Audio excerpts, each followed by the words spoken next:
Welcome to Flat Earth Debate. I'm your host, Nathan Oakley, and if you are new to this channel, or you have not done so already, be sure to subscribe and hit the bell notification icon to keep up to date with the Flat Earth Debate.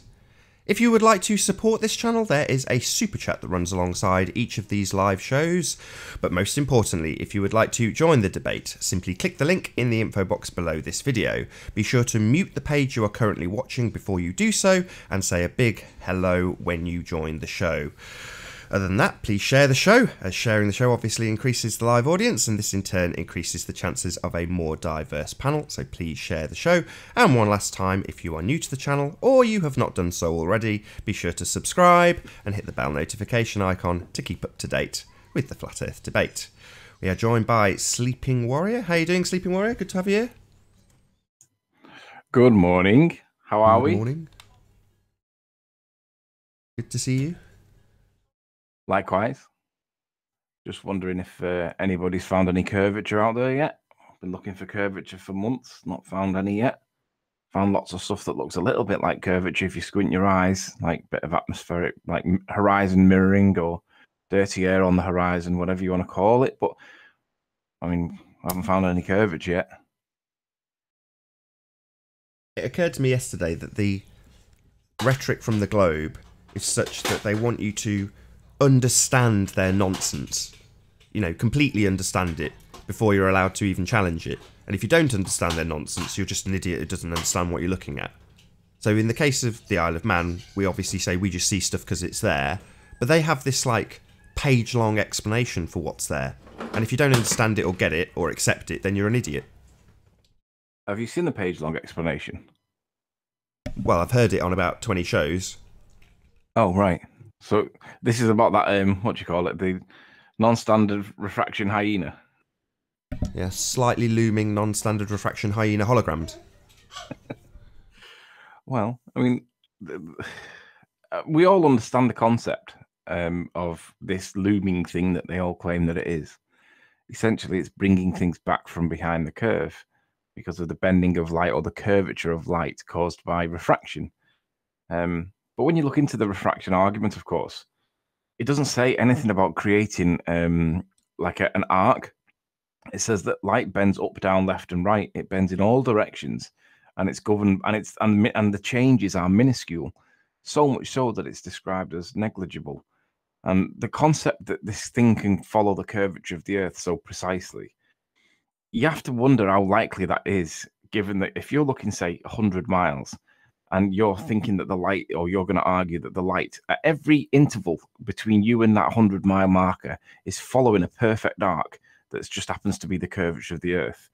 I mean, that's either creation or wrong, because I don't think anybody would realistically believe that you can follow the curvature of the Earth so precisely and it not be creation. I mean, if it is a curve, then it is creation. It's that simple.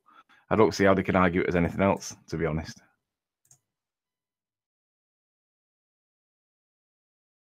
Please like and share the show. Already 2 thumbs down. Not that I'm too fussed about the ratings, but yeah, please share the show. I'm trying to work out what I've done wrong here. I'm on a page that I don't recognise. Let me work out why I've messed this up. I'll do some shout outs while you have a look. So, stopping traffic in my mega hat. Good to have you here. Veen, good to see you. Nice to have you, Roger MC. The Rig, saw your video the other day. Broke back tuft of trees. I recognise that avatar. How you doing, Bruce? Coming to you from beyond the curve. Beyond the imaginary curve. Yeah. Cheers, guys. So whereabouts are you then? You sound Aussie. Well, oh no, I don't sound Aussie, do I? I'm full American. Oh, it did sound Aussie initially. No, I apologize. I think it's from talking to you guys so much. I find myself like, you know, the ego in my head, the thinking. I hear it in your guys' accent. It's really annoying right now. So it's like 4 a.m. for you. Are you like up late or are you up early? Yeah, it's 3 a.m. I'm up late. Usually I have to get up early and set an alarm because middle of the afternoon is just terrible for me. Have you found any curvature recently? Not beyond my wife. Have you been looking? On my wife, but yeah, Yeah, you can find plenty of curves on the wife. yeah, yeah. I was really amazed by yesterday's debate. The gentleman who did like a month of flat Earth and then went back to the globe. I just didn't really get his, what persuaded him back. Who was that? I mean, I must have missed that bit. PMARS and peer pressure. Yeah, P Mars, did you just say? yeah, P Miles. Yeah, P Miles. P Mars. I don't think P Mars ever was a flat earther. I think he sits on the fence because I think P Mars. You either love the guy or you hate the guy, but essentially he goes where he feels wanted. That's how I feel. I don't know whether that's right or not, but if you show P Mars a bit of love, he's your best friend and he'll be a flat earther for the day. If you don't show him a bit of love, he'll be a ball earther for the day. Maybe he is neutral. I don't know, but I don't think he's really a flat earther because once you go flat, you can't go back. Was he exactly? Was he the one in the last debate who was asking about as you move further up the horizon, gets larger? Yeah, he has that argument a bit like circumnavigation, where you go higher on a globe and you can see more, therefore it's a globe. It's like, well, the same applies on a flat Earth. What are you talking about? It's a null argument. Especially, I would assume, since if you think of the geometry of the curve, if it's expanding left to right, laterally, then that would be more proof that it's expanding on a flat plane, because it would be dropping away. You'd be seeing less horizon as you got up and seeing more curve. Yeah, I mean, for me, one of the biggest issues with heliocentrism is that if we do live on this spherical ball-shaped thing, the gyroscope becomes your best friend then, because it would, in real world, it would show you A, axial rotation, and B, it would show you curvature when you fly around the Earth on a plane. Now, the arguments that go against that idea are absolute rubbish, because the main argument about the plane argument is that the friction in the bearing counters the curvature that you fly around, and friction in the bearing counters the slow rotation speed of the Earth's spin. However, John Savage proved that he could get he put it on a clock, and the gyroscope span on a clock, and the clock moved 15 degrees in an hour. And the argument then was that it wasn't a smooth motion; it was like jolty because of the clockwork mechanism. It was like jolt, jolt, jolt, and them series of little increments weren't actually rotation; they were little tiny movements. And I thought, when I heard that argument, I thought, that's utter nonsense. It's still 15 degrees, whether it's a jolt or whether it's a smooth movement. It's still 15 degrees of gross turn. So ultimately, the gyroscope would prove it. And the fact that it doesn't prove it is really, really, really a problem for these idiots. Because fundamentally, principally, and absolutely, the gyroscope does what it's been tested. John Savage just tested it and proved that it will do the rotation at 15 degrees in an hour, and it doesn't do it. You can test it on a plane. It doesn't do it. The planes fly straight. If they flew around a curve, they would land in America or in wherever, and they would need to be reset on the tarmac, because it would show that it's nose down into the ground by X amount of degrees, and that would coincide with the amount of degrees that you flew around the Earth. You don't do it. And you just went through 5 proofs. I got to catch up with you. Hold on. Yeah. You go quick. It's great. I love it. Right. On the gyroscope. Now, was Max Egan using a gyroscope or a compass? He had a compass. And how did that work exactly? Because what's amazing about that story that I was trying to point out the other day was that, first of all, you got to know Max Egan. He's such a baller.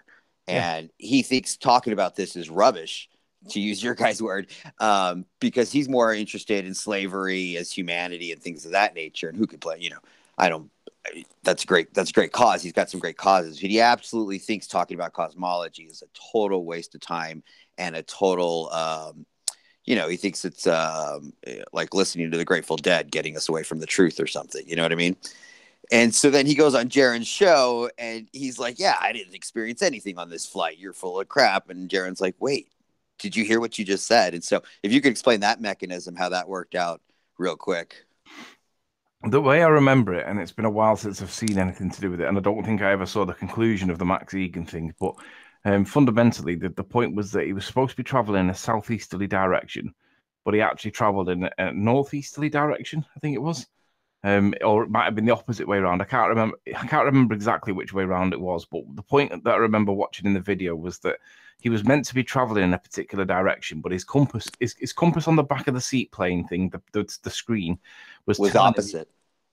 Well, the compass on the back of the TV monitor on the seat in front was saying that he was traveling in one direction. Right. But his real world compass was telling him it wasn't the same direction. It was like 25, 30 degrees out, some of that kilter. And the effect of it was that he either did go over the southern rotation point, which is what the point of the video was, or he skimmed along the edge of it.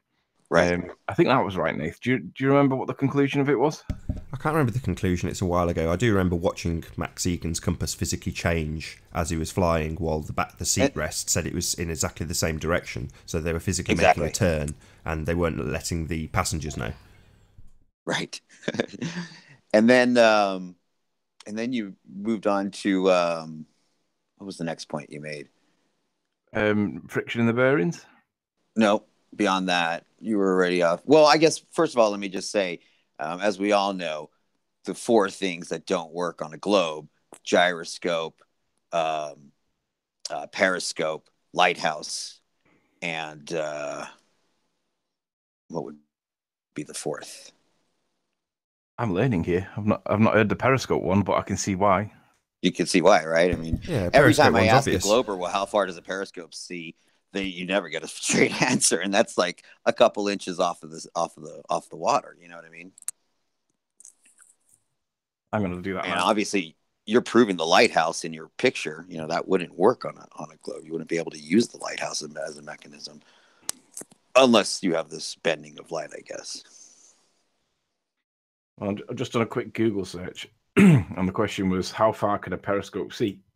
And the answer I have a hard time finding it. Yeah, the answer says, at max elevation of that particular periscope, as per the web, for an observer on the ground with an eye height level of 5'7", the horizon is at a distance of 2.9 miles, 4.7 kilometers. For an observer standing on a hill, blah, blah, blah. Right, okay, so there's the answer. Right, so that was in general. So in relation to the periscope, it says, pretty far if you're surfaced. It's simple geometry. If you have the right triangle, the distance is short, and the distance is short enough, you don't have to figure in the Earth's curvature.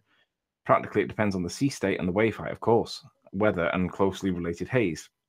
It also depends on how shallow the CO or the OOD is willing to take the boat. Hey, Arev. Is that the real Arev, or are you a sniper? I'm here. Can you hear me? Yes, we can. Hear you. Long time no see. Good to have you. Yeah, it's been a while. How you been? Batting off the ballers. Have you been watching? Oh my gosh, it's been getting rough out here. It's crazy. You've been watching, yeah? Yeah, it's been rough, man. But it looks like y'all are starting to make some progress with this whole FE thing. Well, they're kind of keeping away now because they're on a self-proclaimed, what's the word, protest. I've been inviting new talent on Twitter. I'm hoping they show up any day now. Baller talent or flat earth talent? Ballers. Oh no, the ballers will always come in. Oh, that reminds me. Steve McRae got back in touch. So Ali B's been asking us to talk to Steve McRae, who I watch anyway and know of. I don't know if Ranty and Anthony know of Steve, but either way, I dropped him an email and said I'd like to do our presentation to you. And he said, yeah, I do several shows a week. They're often about 6 hours long. I'll drop you a line. We'll arrange something. So hopefully we'll present this to Steve, who's definitely going to be a skeptical person to put it in front of. But that's kind of why I want to do it. Yeah. Up the game. Exactly. Yeah, that was the reason why I went in Slice Chat. I didn't really want to go in Slice Chat, but I went in just to sharpen my own tools, to see what his views were, and then to see how he would deal with them, and then obviously like challenge him based on his whatever he comes back at me with. And essentially, it was a positive experience generally, even though Sly wouldn't accept that he failed on what he was trying to show, and his believers or his subs all claimed a victory, to which, of course, they were not entitled. They did a Wallace in the Bedford Levels experiment, fundamentally, it was good to see what other people had views on them with. So it was quite good, but I'm finding lots of different answers for the periscopes. There's too many factors that influence what you can or can't see. That's what I run into too. You can't get a straight answer. I'm sure Well, the Navy has a straight answer. Well, I mean, you can come from a different paradigm with this whole perspective thing. I was wondering if I could share my screen real quick and kind of demonstrate kind of what's going on with perspective according to Samuel Robotham. Y'all probably already covered it, but let's see if I can share my screen here. Right there. Share. Can you see me? Yep, all good. All right, perfect. So on the ground, you got your little observer here. Sorry, my art is just terrible. So you got your observer here, and everything narrows out to your vanishing point going straight out from your vision at eye level. And so it narrows down in 360 degrees. So it's going to narrow down like this. And it's also going to narrow down like this on the ground. But keep in mind that you're only 6 feet off the ground. And so effectively half of your vision is cut off right there. And so objects in the distance will tend to appear to disappear ground first. Now, if you go out and say you somehow get up higher in the air without the ground interfering, then objects would tend to disappear uniformly top and bottom, because then you don't have the ground competing for, your vanishing point of vision. And so this might just be, a perspective thing, that's poorly understood. People think, oh, it's disappearing behind the curve of the earth. No, it's not. The thing is, the ground's competing for your vanishing point. It narrows up to the vanishing point as well. And so with the ground in the way, it's effectively cutting off half of the object. So it might just be poorly understood perspective. And so it's a kind of a different paradigm of how to approach perspective and things. And so it's just kind of a different way of looking at it. And I noticed that it looked like in the distance, boats were kind of on the water, and there was an area of water that you couldn't see. Well, the vanishing point might have like a mirroring thing going on. So bottom first, stuff disappears above your vanishing point line, but below, maybe it's the opposite. Maybe stuff disappears top first because you only have 6 feet of ground. And so for vanishing point purposes, you treat it like a 6-foot object. And Samuel Robotham says you can see objects up to 3,000 times their length. And so 3,000 times 6 feet is, guess what, about 18,000 feet, or about 3 miles. So you're basically treating it like you're seeing 6 feet of ground up to about 3 miles. And then past that, anything that's taller would just disappear bottom or top first past that vanishing point, because past that, you got, 6 feet of ground that's vanished out. So that could be what it is. Well, if you keep that on screen, hopefully she'll... Shut up! Pack it in. If you keep that on screen for a minute, actually, give me a minute. The phone's ringing. I'll be straight back. All right. Have you guys ever looked at they have these diagrams of the different lenses that you can buy, and it's all on one diagram and shows you what the focal geometry looks like, if you will. And what's interesting is the 50 millimeter lens is considered the closest thing to human eye. And so you get this really interesting, very fine perspective of what he's drawing. And it's not quite like you would think. It's not quite like, the hallway going down, although that's convergence. That's definitely something that's happening. But when you look through this 50 millimeter, it makes kind of like an hourglass with a fat bulge, kind of like what they think the sphere is, really. But that might play into how much particles we're seeing in the air up close versus far away. I don't know, but it's interesting to look at. If you get a chance to take a look at, you can find them on Google and whatnot. They're great diagrams. Yeah, Well, Chris... I mean, with the camera obscura and those experiments they did that showed that light, has some linear properties, you would expect, I guess, light to kind of behave in this way, with only certain rays reaching your eye and being able to be resolved. I mean, there's infinite images that come to your eye, and so your eye, the image is still there. It's just that your mind kind of throws it out because it can't just resolve everything. Otherwise, your brain would be overloaded with all these images. And so, Yeah, I guess. And that's what's amazing is your mind is biased to what it's going to filter out. Can I give you a great example of that? So Penn and Teller do a stage show in Vegas, and at the beginning of the stage show, this is a few years back, but admittedly it still holds true. What you had when you went into the auditorium, if you sat down as an audience member, is you're looking at the stage and you see what looks like a wooden frame just in the middle of the stage, just an empty wooden frame. And then in the TV show, they go to the side view of what the audience can see, and what you're actually looking at is two mirrors back to back, one in front and one in behind this wooden frame. And Penn and Teller are actually stood on the frame, so they're levitated about, I don't know, 10 feet off the stage with what looks like just a frame. So you can't see them, you can only see the wooden frame. So hopefully you're with me so far. And what Penn explains, or Teller, whichever one talks, is that when you look at that, you won't see weird things that you wouldn't expect to see. And he gives an example. So he sticks his hand out in view of the audience and waves. So he's literally just a disembodied arm waving at the audience, and nobody notices. Nobody sees it. They film it. You can see it's definitely happening. He's definitely waving at the audience, but nobody bats an eyelid because your brain simply cannot process it. You see a disembodied arm. It doesn't make any sense, so you completely ignore it. It doesn't get processed. There you go. There's my example. Oh, interesting. Yeah, I saw that show because I used to live in Vegas and I don't remember that part, but yeah, they do a lot of that. Yeah, it's like that. Have you seen the basketball catching? It's two teams with about 10 players in each team, and one team's in white, the other team's in black.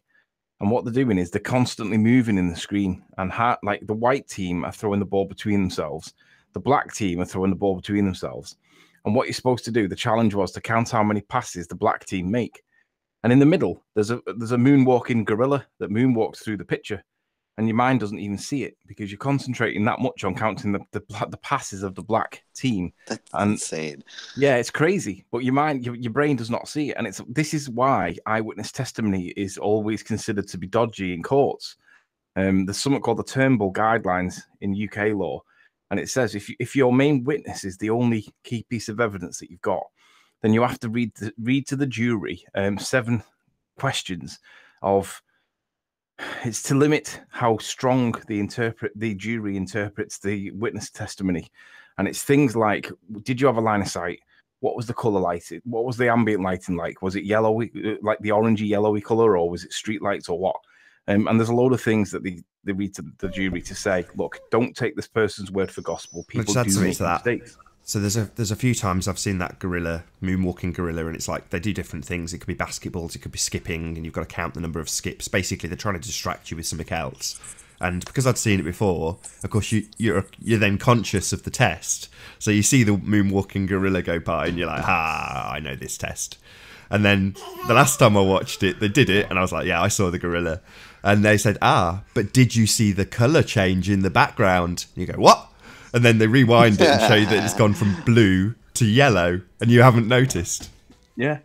It's because we only notice certain things, and if it seems to be okay and it's not contentious, and of course that's the same reason why pilots are challenged as to why they don't see the curvature of the Earth, and it not be a question for them. And the answer is, well, as long as we point our plane at the relevant bearing for the duration of flight time that they tell us to fly at that bearing at, and you get to your destination, why would we challenge it? Because you're flying around a huge globe. But everyone's got this huge conception that the globe that we live on is absolutely massive. And I think people think that it's the size of Jupiter.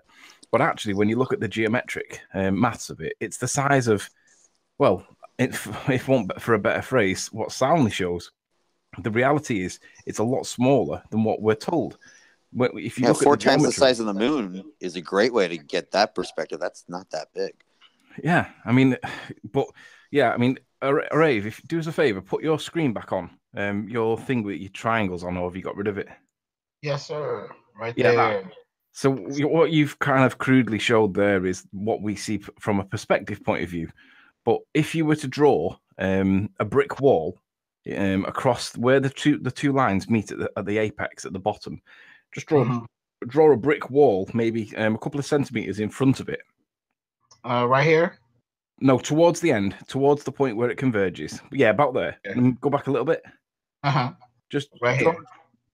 draw. You're right. Imagine that as a brick wall, right? But instead of it being as big as what you've drew it, imagine it's only half the size and it blocks off the stuff. Basically, yeah. So in between the two triangles, right there. no, in between the two triangles, where the lines meet together, in between the lines, but halfway in between. So get rid of that line. Yeah, but halfway. Not, I mean, that's like 95% of the distance. But just Right get here. rid of. No. Right, let me show you. I'll show you. It's hard for me to describe it, so I'll share my own screen. Yeah, it's a little like reverse Pictionary. Yeah, Yeah, it's a bit of a fast when you've got someone else trying to draw on a paint program. It's really hard. You're sharing anyway. All right. So what Array was shown was that we can't. Oh, that's not a triangle, is it? Not the triangle I wanted. Get rid of that. Is there an equilateral one? There we go. That wasn't what I thought it was going to happen. And now the gallery. Yeah. Right. While you're drawing, I'll just mention real quick how many personalities on YouTube, big ones, have gone up on like the Empire State Building and said, just videotape the horizon, go, see, there's the curve. And it's just that bias, they actually think they're seeing a curve up there. I mean, also, if the sun's, illuminating the earth from millions of miles away, like being in a dark alley, you're in darkness at night, just like with the sun turning away, the earth's turning away from the sun, but there's a zone of light that you can see up ahead. You might be in darkness, complete darkness, but you can see the light up ahead. At night, wouldn't you see that also, with the earth turned toward darkness, but the sun's rays off in a light zone off of earth to the side? I think we were talking about that. I'm sorry, I didn't mean to cut you off, but I think Riley was made a good point about that. Where are you saying that as night comes, there should be a clear termination line all the way across horizon to horizon, rather than a local light? Yeah, there should also be a shimmer zone off to the side, because, if the sun can illuminate the earth from miles away, even if we're turned away, there should be, a light zone that you can see off to the side. Like if you're in a dark alley, even if you're in darkness, complete darkness, you can see the light zone off to the side. Yep. Why can't you see this on Earth? Obviously the sun is moving away with its light. It's very localized when it's at the horizon. You just see a small part of the horizon lit and the rest of it gets purple. Yeah. And if you think about it, when they give us the animations of how big the sun is to the earth, we basically fit in like one ray of the sun. So to think that light would disperse in any way whatsoever, it should just be coming as a huge curtain of light. Exactly. All right. So what I'm trying to show here is what we see over water regularly. You see that the this particular part of the picture has got this floaty land, and you've got the sky that seems to be reflecting underneath it because it's the same color. There seems to be a layer of mirror, but you see that the boat is not sat in it.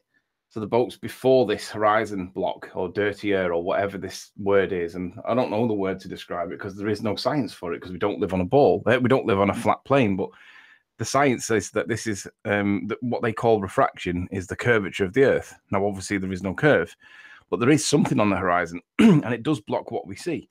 So it appears that what we're doing as we're looking up to the horizon, and up is the key word, not down, which is what they tell us. It appears that we're looking up to the horizon, but there is something that's blocking it, this dirty air layer thing that's here, that is demonstrated by this bit that's here, this floaty thing. That is the horizon block, and it's blocking off the bottom of the things that we see, because we do see stuff that looks like some kind of obstruction. Now, what it appears to be is that it appears that they've calculated the maths to calculate this horizon block, but they're calling it the curvature of the earth. And you know that this is the case because Miles the Liar Davis, has done a video on like this exact thing. He's seeing this mirage thing, and he's calling it the curvature of the earth because it's blocking off a mountain of hill or a hill mass in the background. And he's saying that that's the curvature of the earth. Now, to be honest, I went through this exact scenario with what Miles was describing maybe 6 months ago. And I rang through on Nathan's chat at the time and I said, hey, I think I found some curvature. And I said to Nathan offline, I said, if you came here and you saw this yourself, you would swear black and blue that it was curvature. Now, Miles has gone and done the same thing that I did, and he's come back and said it was curve. But what Miles hasn't done is, or rather what Miles has done is he's ignored the evidence in his photographs or his videos of this, like this thing on the horizon. He's completely ignored it, and he's called it curvature. Yet me and all the flat earthers look at it, and I'm sure most of the ballers look at it as well, and they realize that there is something there, and it isn't curvature, but it is blocking what we see. Now, they're calling it curvature because it's calculated for, and most of the time it's generally quite consistent. However, this is not curvature. This is where ballers fail, because this is the causation point, the causative point of what we're actually looking at is not the curvature of the Earth, because there would not be this line there if it was. This line, for whatever optical reason, is there, and it causes us to get obscuration of whatever we're looking at. And this is why the sun sets from the bottom side up. We can't see through this layer. Whatever it is that's in the foreground, blocking out the thing in the background, it's stopping us from seeing all of this. That's why you can't see the sand on the beach. That's why Alex is never going to be a flat earther, because he wants to see the sand. Now, either Alex knows that there's this mirroring on the horizon, or he's just ignorant to it, but we see it almost all the time. Sometimes it's difficult to discern. Sometimes you can't always see it. So, for example, in this, if I go back over to the other side of the mountain, it's not that obvious that you can see it there. There is a little bit of it there, but it's minuscule. But it's a lot less and a lot less prominent than it is on this side. And it's got to be something to do with the angle of the sunlight, the position of the sun, or I don't, or maybe the volume of water. I don't know. I don't know what causes it. But what I do know is that the boat hasn't disappeared from the bottom side up. That's the first thing. Secondly, it hasn't reached this mirroring point in the background. And the mirroring point in the background is ignored by ballers, but described as curvature. And it simply isn't. I don't know what to describe it as, but I do know that it's there, and there is evidence of something there. And it's not it's not the curvature of the Earth we're seeing. It's some kind of optical thing that is the refraction, but I can't explain it. All I can say is it's there. That's what we're looking at, and that's why the sun disappears from the bottom side up. Well, in the drawing that we had over here, I included the ground because I'm basically saying that the ground is competing for the vanishing point too and cutting off the perspective, like half of the perspective. And so everything narrows up to the vanishing point, including the ground. And so since you're only 6 feet off the ground, you have a 6 foot bit of vanishing point, like up to here. Like 6 feet of vanishing point would be up to here, even though there's more stuff in the distance like this that wouldn't be seen. This would be the blank zone that you see past there, because your 6 foot vanishing point would stop here, and then past here, your eyes just wouldn't resolve it below your horizon line. And that's what's happening with this blank zone on the water, where you can see water maybe up to here, and then past here, there's a blank zone because you're not high enough off the ground to describe a higher vanishing point. Yeah, I think better than dirty air, convergence might be a better explanation. Well, it's all of the above, actually. They've factored in it, all of it. So, yes, it is vanishing point, and there you go. The effects of what Anthony's calling dirty air have all been taken into consideration when they've done the mathematics at 8 inches per mile squared, and it factors it all in. To be perfectly honest, there is some evidence of that in the Isle of Man image, and I'm hoping that all four of us, if I can convince Anthony and Chris to do it as well, is to do an example of how that has been co-opted, how we actually have had those mathematics taken and used to convince us that when things disappear in the distance, they're actually going over the curve. So, I know Ranty's keen to do this. I'm very, very keen to do this. You weren't so keen yesterday when we brought it up to you, Anthony, but hopefully we'll talk to you again. Oh, we've got Ranty with us. How you doing, Ranty? Speak of the devil. Yeah. Hello. Hey. It's not that I'm not keen. It's more that I think that we should wait until it's the catalyst, which is the ballers, bring it up. Because if we bring it up without it being announced or without it being challenged, I think that they're never, ever, ever, nobody's going to understand the point that we're making unless it's challenged beforehand.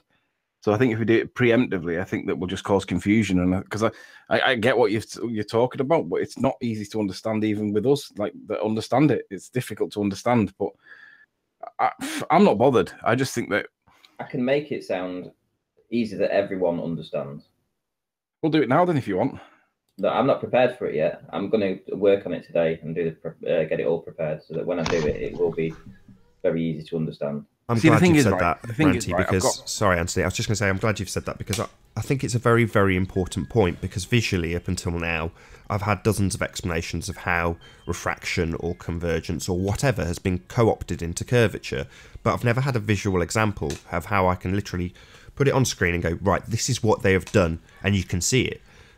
Whereas we have got that now, and I think it's something that, yes, it is going to be difficult to digest for some, but the same applies to just seeing things, literally just seeing things, you know, in the Isle of Man picture, you're just seeing things. And a lot of globers especially find it difficult to compute that. You know, well, what's the problem with just seeing stuff? It's like, well, you've got a curved Earth. Obviously you shouldn't see it.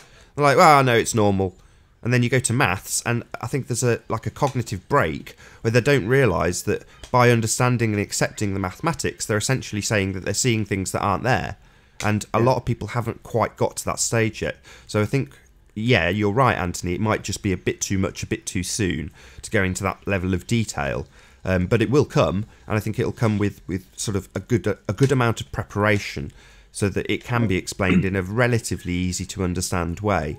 Because at the moment, because of the debates, some people are confused, and it's maybe intentional from the people who are literally trying to deceive you and convince you that you live on a ball, because that's what the name of the game is: confuse people.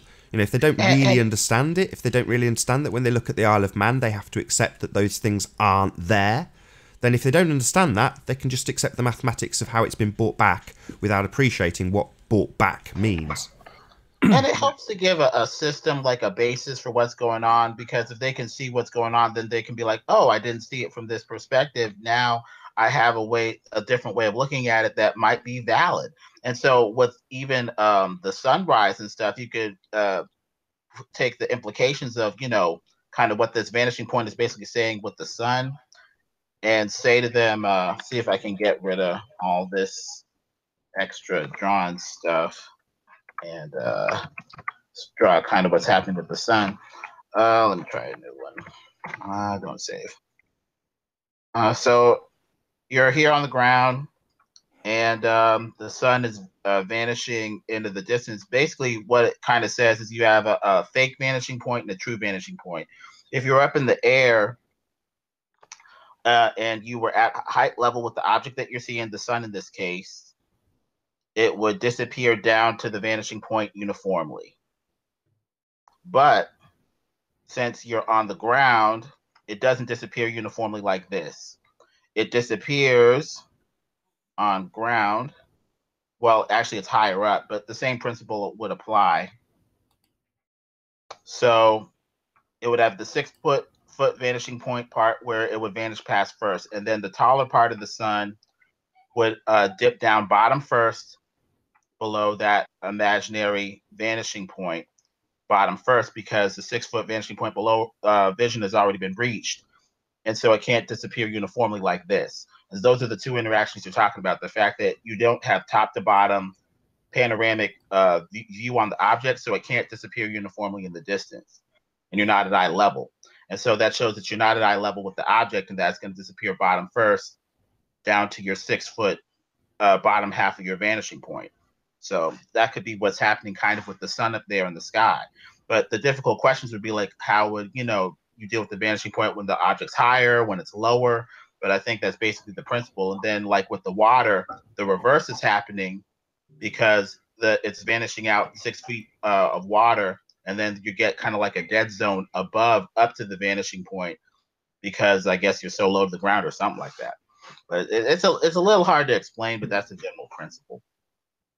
Well, that's the thing. I don't think the ballers understand the vanishing point concept. But what Anthony's been able to pick up with this Isle of Man footage, and what I've been able to extract from that information, is absolutely astonishing. I mean, you can literally see the vanishing point forming in front of your eyes. The other thing is, it's just worth pointing out, there's a comment in chat that says, where is it now? I had it a second ago. Where has it gone? He said the comment was something along the lines of, "I wonder why Anthony's reluctant to go into this and to talk about it." It's because there are people in chat that expect to see the sand on the beach. but don't realize that angular resolution is a limitation of what we see, and you're never going to see it because of angular resolution. Your eye is unable to resolve things that go so small, and that's the reason why. And people in chat think that you should be able to see the beach from 30 miles away, and I'm like, the beach is like the thinnest layer of line, and you're expecting to see it. That's disproportionately unreasonable. Yet that's their expectation. So rather than see the evidence that they're presented with, which is a lack of curvature all over the place, they want it to be the beach. And I'm like, but you're never going to see the beach because it's so small. But that's what the expectation is from this one particular person. And on that basis, he's never going to accept anything that he's shown evidence-wise or otherwise because he wants to see the beach, even though it can't be seen. Well, refraction doesn't make any sense. They're basically saying the light bends like this. But if you've ever bent like a spaghetti noodle or anything, you know that when you bend something, the inner part tends to shorten and the outer part tends to fatten and break. When have people ever seen light break up and come back together again? Whenever light breaks, it breaks up into colors. And as far as I know, it never comes back together again. So you would see some rainbow prisming on the outer part of this bent light if it bends like a hula hoop. And I guess you'd see laser focus on the inner part of the light. This doesn't make any sense. And then like with refraction, a lot of times you'll see refraction like this. It'll shift over and then be straight again. So what does it mean with refraction anyway? I mean, it might bend it out a little bit like this, but then you still got to deal with, these huge distances. And didn't you guys say something like it should be able to refract up in like clear air because in a vacuum, you have no refraction and so the light goes straight. But in air, it's thicker, so it would go a little slower like this. But what if it's, bending up or whatever with a better conditions, better than atmospheric conditions? It's just so inconsistent. It doesn't make any sense. Yeah. Now, the looming that we do see from buildings, the slight looming that we see, the small stretching vertically, do we think that's reflection or refraction? I don't know. Because my question is, have we ever really seen light refract any other way but down? Yeah, Soundly shows that light bends up as well. Okay. Soundly did an experiment where he put 8 lamps on eight posts and waited for its sundown and then turned all the lamps on. And he showed clearly that all the lights reacted independently of each other. And sometimes they went up, sometimes they went down. And all you had to do was put a straight line across them. And you can see that sometimes they're above the line, sometimes they're below the line.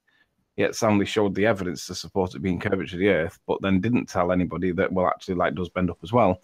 And I didn't even watch his final results. I just saw that the side-on thing that he did, the time lapse, because that was all we really needed to see. That told us everything that we needed to see. Light bends up. I mean, Rumpus spent 25 minutes talking about refraction and hypnotized everybody. Nathan admitted afterwards that when he was listening to it, he was sucked in by it. And it was when I said to him afterwards, Rumpus, you've just spent 25 minutes and you haven't mentioned once that light can bend up. And that was a key point, because not telling you something is the same as lying. Jeremy did it with the lighthouse. He wanted people to explain where the missing rocks were that were under the lighthouse, not telling you that the whole lighthouse was meant to be behind the curvature of the Earth. So it's things like that are deliberately there to try and put you off and make it sound a little bit murky. And the reality it's silly. I'm sorry, I didn't mean to cut you off. Go on. No, go on. I was gonna say, I feel like I should always preempt these looming questions with, obviously the whole thing should be, beyond the curve. They're not even close to having enough height with looming to overcome the drop. But we do experience some looming, and I guess that's a phenomenon that we're going to have to explain.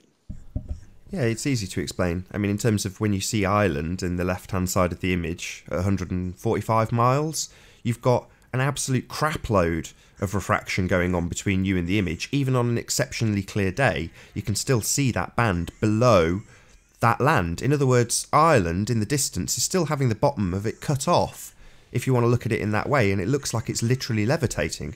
Obviously it isn't, you're just seeing the effects of refraction. And considering the scale and size of the image, it's tiny, it's insurmountably small. It's very, very, very negligible, as MIT would phrase it. That's That's a But must. To what I was keep going to pointing add out. to that, Bruce, was that Ranty's now taken away that argument from them. So in the case of Gem Panda, had we known what we know now, when he said, well, where are the rocks that are below the lighthouse? Ranty would have replied, well, why haven't the rocks been refracted up and are looming on the horizon with the rest of it? If all of it's behind the curve and being refracted up and hidden and cannot be seen and is a holographic representation, why aren't the rocks being refracted up too? And the water, and etc. Exactly. And obviously, Alex still thinks in chat that there was a beach there. He still thinks to this day that there's a beach there. And I don't know how he can possibly think that when he's been shown the photographs showing that it's rocks. He still thinks there's a beach there. He's got this thing in his head about beach, and he can't get it out of his head. He thinks that where water meets land, it has to be a beach. Even when he gets shown that there's no beach there. It's unbelievable. Have you guys heard this one? If the sun is really setting, as they say, then at some point you should be able to get a light ray on your roof. I don't know if you've ever seen on your ceiling a light ray. I've been looking, but I've never seen one. Well, there was a while ago where they said something about a mountain lighting up top first versus the bottom part, and they said this shows like the curvature of the Earth or whatever. And I'm like, no. I mean, it could show that, but it could also show like a spotlight. Like if a light is propagated in a ray, with the sun going like this is a spotlight, and then it goes down like this, it's a ray equal in all directions, so it's going to be like that, like a half circle. So here's your mountain over here, top side first, and it's going to light up the top side of the mountain before it hits you down here at the bottom of the mountain. So that's still inconclusive. So a lot of times you just got to show these ballers that there's another paradigm out here that does still kind of explain it. That's it's still inconclusive. It doesn't mean that we're on a ball. It just means that the top part of the sun's rays have reached the mountain first before it dips down to reach us. That's so true on so many fronts, though. They're always going, well, the predictions are true, but there's other ways to get to that prediction. And here's the Earth lit up by the sun millions of miles away. This huge, I'm making it messy. Let me do a better drawing. There we go. I saw that. All right, so here's this huge sun, billions of miles away, with a smaller, good enough to give us sunlight on the day side, but then it turns away towards darkness, and then somehow these light rays aren't seen shimmering off into Earth's distance. I mean, that's inconsistent. And that's why I get so crazy with some of this stuff, because some of this stuff is just so patently illogical when you kind of think about it. We can see daylight on the sun side of the Earth, but we can't see it shimmering off in the distance at night. Why? We should see all of these sun rays off to the side of the planet. But it's good enough to light up the planet during daytime, but not at nighttime off to the side with all these light rays out here. I mean, it just doesn't make any sense. That's a really good point. Yeah, I agree completely. Why is it that we don't see the light peeping around the side and we're not getting it? The only time you'd expect to see no light whatsoever would be the time when it's at perpendicular, like the middle of the night, midnight. We should be swimming in a sea of light at this point. Yeah, it should always be to the rising in the east, setting in the west. It should always be over the west horizon, right? Until it starts appearing on the east. And not to mention the fact that day and night should totally flip 6 months when you're on the other side of the moon, on the other side of the sun, orbiting around the sun. It's just all these mathematical constructs to make this mathematical world that doesn't reflect reality. And so it's kind of like our, mission, I guess, is to bring these people back to reality and be like, these mathematical constructs, centuries of Tycho Brahe and other bad assumptions have, led to just madness. And it's time to go down the routes we were supposed to go down with Nikola Tesla and the ether and some of these other routes that aren't rabbit holes that actually lead to some decent science and some real breakthroughs, as opposed to all these weird mathematical theorems and stuff.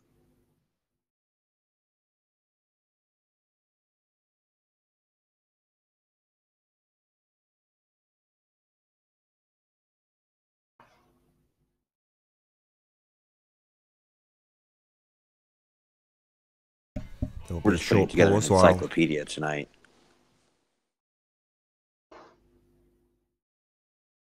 I was going to say there'll be a short pause while everyone takes in what Arav has just said.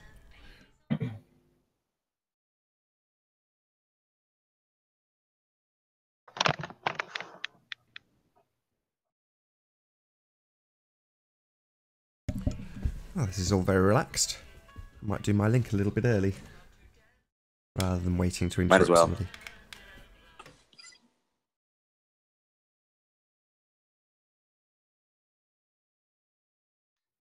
Okay, so we have a little over 1 hour left on this broadcast. If you're enjoying the stream, be sure to hit that super chat. If you're new to the channel, be sure to subscribe and hit the bell notification icon to keep up to date with the Flat Earth debate. If you would like to join the panel, simply mute the page you are currently watching, then click the link in the info box below this video. There are a couple of rules in the Hangout. Number one, please don't swear. If you do, you'll be ejected, and if you are, please don't try to rejoin the stream using sock accounts. You'll be warmly welcome back on the next stream. Please share the show if you've not done so already, as it increases the live audience, and this in turn increases the chances of a more diverse panel. And one last time, if you are new to the channel, be sure to subscribe and hit the bell notification icon to keep up to date with the Flat Earth debate. As I say, there's around an hour, maybe a little bit longer, left on this broadcast.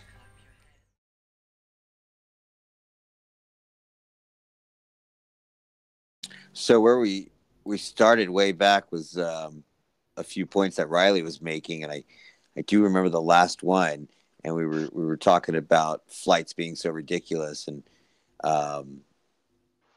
he was kind of getting at centrifugal force and how if it's moving anywhere from 700 to what is that, 1100 miles per hour, that we should be in California faster than if we flew there by just standing still. And I think the most phenomenal evidence of that is seeing helicopters hover over the X spot that they're landing on, and they can do that for hours. Yeah, and then they say something like the atmosphere is moving or something, and out comes some Band-Aid theory or whatever. It's crazy. The And helicopter's just hovering right there, and you're going to just make up all this mystery. And you see birds flying in the air back and forth. They're not jostled, by the wind or anything. And you see these clouds, these still clouds and stuff, and it's just crazy. And the air is harder to move than rock. And also it's further from the gravitational center, so it would actually be moving faster than the Earth. So technically, when you jump up in the air, you should be blown forward. That's a great point. And opposite on the moon, they make you look like it's so heavy and so hard to move, but there should be no atmosphere. You should be, flying across the moon and moving at light speed, and everything should be light as heck. Yeah. And then when you look up at the moon at night, it's lit up very well, silvery, yellow colors, sometimes red. But on these space videos, it's dark, hardly any illumination. Kind of inconsistent right there. When I look up at the sky, I see a very bright moon, very well illuminated. It's like, makes no sense. I'm astonished that all of the moon phases are not considered a shadow of the Earth, except for, the new moon, the lunar eclipse, or when there's no moon in the sky. That's the only time that the moon is in the shadow of the Earth. Joined by Alan B. How you doing? Hi, Alan. Can you hear us? Hello. Hello, good to have you here. Hey, Hello, everybody. Hello. hello. How's it going? You still talking about the Isle of Man? Yes, And indeed. your dirt? I've just washed my dirty hair. That's nice. Looking good. Did you want us to stop talking about the Isle of Man? Well, you have talked about it for 87 hours over a smudge. Well, it's a photograph, not a smudge, but yes, we have. Did It's you not a answer very my good question? So photograph, did you though, want is us it? to stop Not talking really. about it?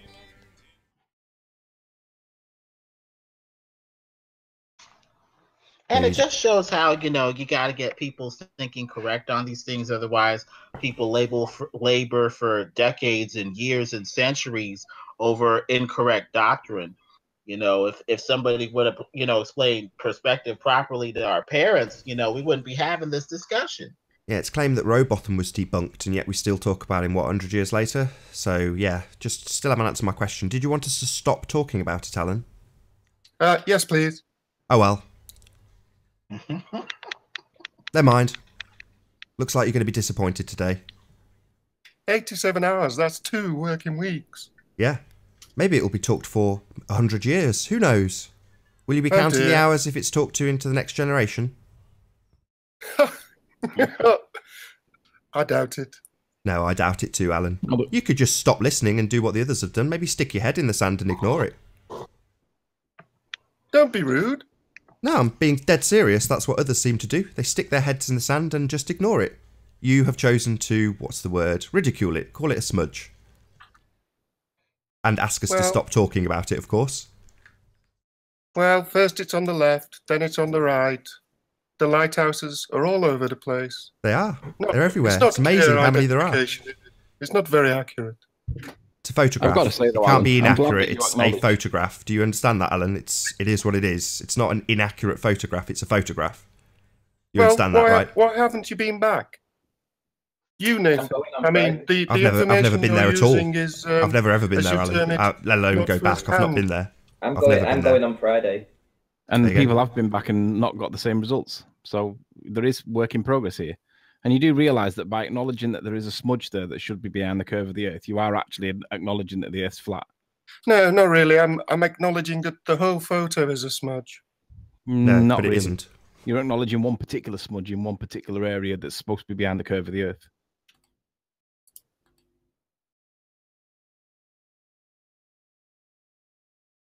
Right, maybe Alan doesn't get that. The smarter people like the Rumpus and Paul accept that we cannot see these things and that it's a geometric impossibility. Oh, is Alan kicking everybody? Oh, Alan, that's such a shame. Did you not like us talking about the Isle of Man? Oh, how sweet. So Alan's chosen to boot everybody.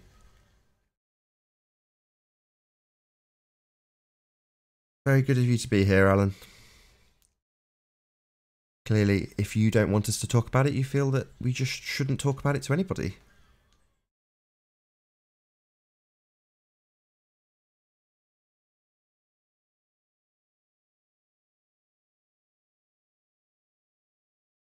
There will be a short intermission while this continues on Skype.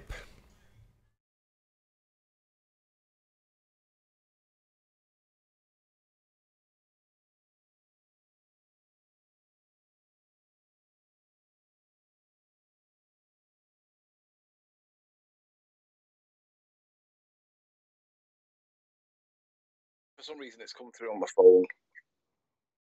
Can you add a few people to this call? Yeah, I'll disconnect from this and rejoin on my PC. Oh, okay.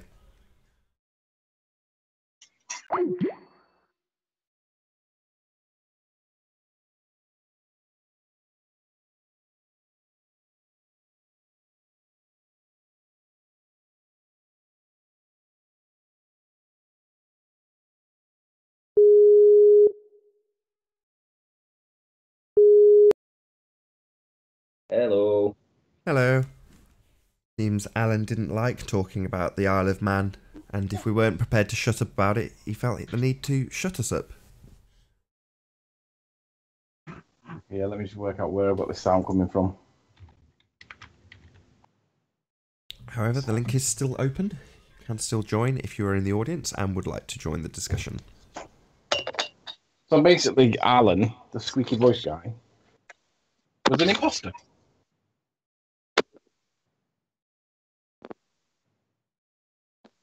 Yes. Well, at least we know that he won't get on the panel again. That's the main thing. See, they moan and complain about an echo chamber, and then you give them the keys to walk in unimpeded, and they just ruin it. I'm amazed that you put up with it, Nathan, to be honest. There's an echo there, mate. I know. I'm trying to turn it off my phone. Bear with me.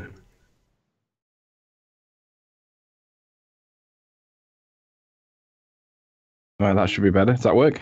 Yes. So they get given the keys to the city. They come in and they just snipe everybody. Well, isn't that cowardice of its biggest form? I mean, you've got to have pretty girly ankles to do stuff like this. So you can all sit there and laugh and giggle and right. So hang on. The other two guys that got booted out.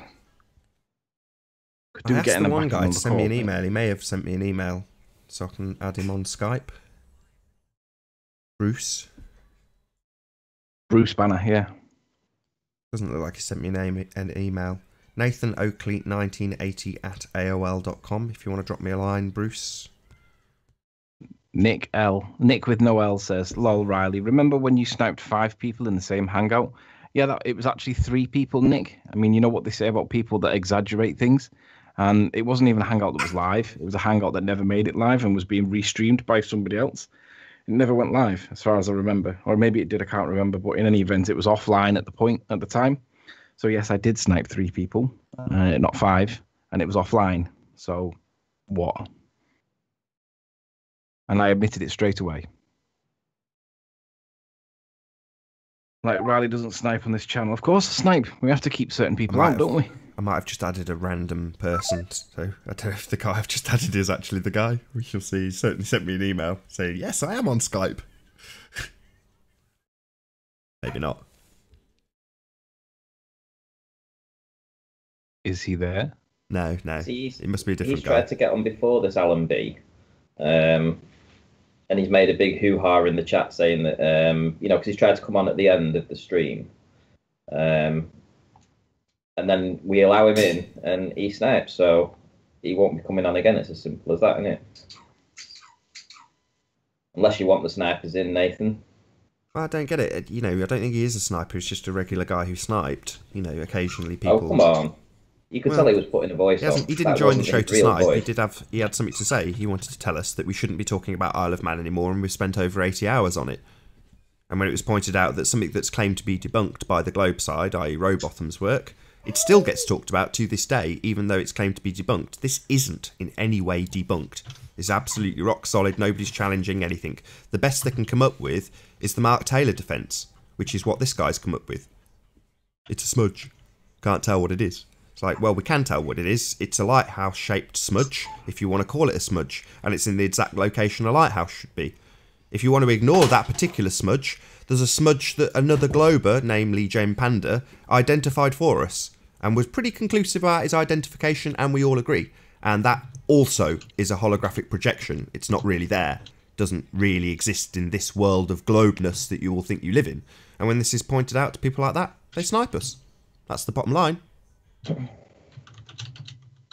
So what's the going forward if Alan B joins again? Are you happy to leave him in the hangout, or are you just going to wait for him to snipe again? Well, I mean we're now talking about it, and this is the show. So, unfortunately, I've said this many times. People say, "I thought you were happy with snipers." Obviously not. I'd rather he stayed in the show. But rather than being embarrassed by us by the fact that his model simply doesn't work in any way, shape, or form, and the fact that he's saying things like, well, it's not reality. It's like, well, it is reality. It's a photograph. It's not actually a photograph. It's stills taken from a video, but technically speaking, each of those stills could be classed as a photograph. It is a single image. So, it's not fake. It's not some fantasy world. The mathematics that goes along with the explanation for a photograph is the fantasy. And some people wholeheartedly buy into it. Some people don't understand it, and when it's pointed out to them, they get annoyed. Some people may never understand it. There may be examples of people like Cat Earth who will eventually get it and then start spouting that rhetoric like we don't understand it because they suddenly feel like they're smart when they understand that it's all holograms. At the moment, they don't get it. And hopefully with time they will get it, and they'll come in and they'll challenge us again. People like Alan will come in, get annoyed again and snipe us again if that's what he chooses to do. As you guys said, it's very, very telling to the audience.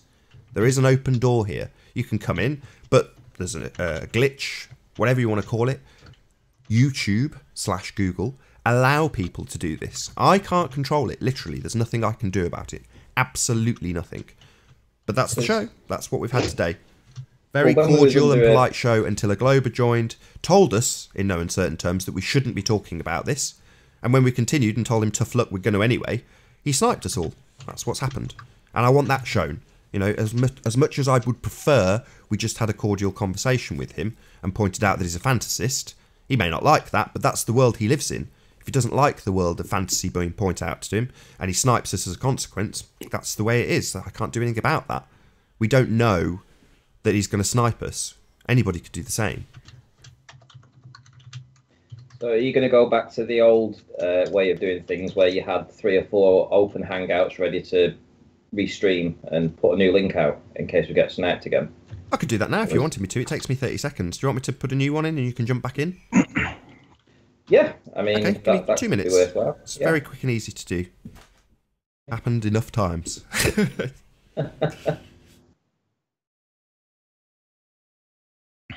He says 30 seconds. Let's see if he's right. So are you going to send the link? You're going to put it in I'll give it to you guys first, once you guys are all in and settled. So in case any real snipers do actually join, yeah, you can snipe them. Okay.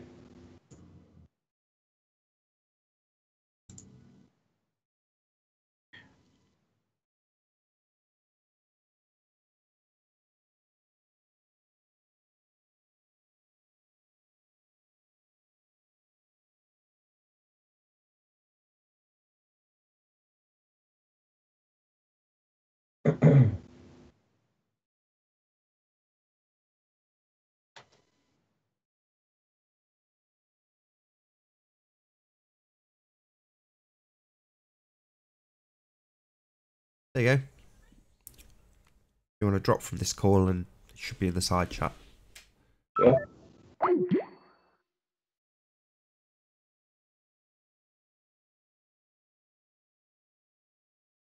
So yeah, so this is today's show. Very cordial for the first hour until a Glober got in and has his nonsense pointed out to him.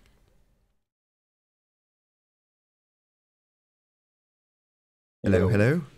Right, now it just a small matter of putting it in the actual chat so people can join. Another 30 seconds maybe. Okay. There we go. Was I Live getting dashboard. feedback then? I am. Yeah, you are, yeah. Where's that coming from? God damn it. Stop now. Oh, it must have been just that initial one when you first joined.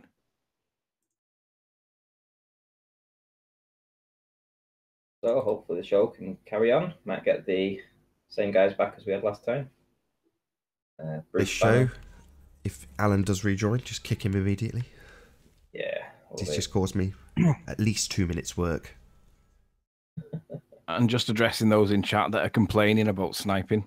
We do snipe. I snipe because I want the show to carry on. I want the ballers to come in and I want to dispute, debate and fight with you over what you think is the shape of the earth. That doesn't mean I'm going to allow people to sit here and snipe everybody else out. Nathan trusts me to be able to snipe the people that are sniping us. That doesn't mean we're going to snipe everybody, but it does mean we're going to snipe the people that think that they can control this, because we can choose whether we let you in or not. It's that simple. So we decide whether you snipers come in or not. And for show after show after show, it was allowed to happen. And it got to the point where it became useless. So there was no debate show anymore. Yeah, essentially what happened up until now, before you guys started to snipe out the snipers, which is essentially what you're doing, I just allowed it to happen without any flat earthers doing it. So what would happen is you'd get 2 or 3 flat earthers in, and then one by one it would be reduced to 1 flat earther and 9 globers, as they all just sniped out the ones that had the strong arguments. Or it would just be me. You know, it'd just be literally me and a panel full of globers. I'd go on mute and just think, sod this. You know, why am I going to try and defend myself against 10 people? It just seems crazy. But there we go. That's how it was. Now it's the other way around, and of course they don't like it. Oh, right, so sniping cool now. It's like, no, you guys continually sniped on the globe side, and then eventually Ranty and Anthony thought, well, sod this. We can do exactly the same. We can play that game too. And we want to keep the show. We're going to these extents to let you in. You know, every other show in Flat Earth is a complete circle jerk as far as I'm concerned. And this one's got a complete open door policy to anybody and everybody. I mean, we've not had any concave earthers on. We've not had any hollow earth people in. You know, we've not had any alien believers. But they're all welcome.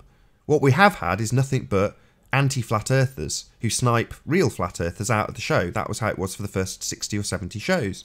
And that's how it was. It was perfectly acceptable to them. Now it's the other way around and the tables have turned. Suddenly it's a big issue. It's like, well, no, literally we have people come just to kick people out. They don't say a word. They come to mute people. They come to kick people. And they're welcome to come and say something. That's why the link is open. It's me taking all the risks. I could just close it off to everybody. I could just make it a circle jerk. I could just make it invite by email only. You know, and then eventually, like with Dread a couple of nights ago, you know, Tim's got on the show with a fake voice. And I don't think it's necessary. If Tim wants to join, he can. He doesn't have to put a fake voice on. Doesn't have to put any airs and graces on. You know, he can be as annoyed as he likes, so long as he doesn't swear. And he can put his opinions completely, openly. You know, obviously they're going to be challenged. That's the point of the show. But to just come and say, well, I've got nothing to say, but I don't want these guys to say what they're saying. And at the end of the Isle of Man debate, it was so bad in terms of the sniping that they were getting rid of everybody because it didn't matter. It didn't matter who came on, like Alan. He comes on and is like, well, his opinion is we should stop talking about this. Again, that's awful for the audience to hear that. Well, why? Why do you want him to stop talking about it? Would be my opinion if I was watching this. You know, what's so wrong with spending 80, 800, 8,000 hours talking about it? Who cares? If you don't like it, sod off. Go and watch some cat videos. But don't tell us what we can and can't do. We're going to talk about whatever the hell we like. If you want to come in and challenge it, you're welcome to do so. But to simply come in and say, just stop talking about this. Like, no. You've got to be joking. You're welcome to express your opinion that we should stop talking about it. You're perfectly within your rights to come in and tell us that. But I'm also perfectly within my rights to say, tough luck. I'll do as I damn well choose. You can vote with your feet. You don't have to watch.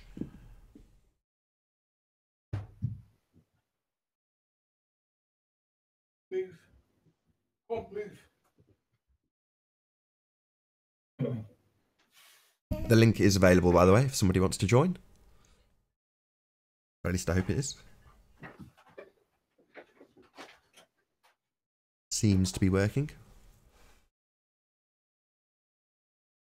You didn't get kicked, Alan. You kicked everybody. There was no one else on the panel that was going to be kicking people. How you doing, Renee? Good to have you. Yep. Hello. Hello. Hello. Yeah. Becoming a bit of a regular.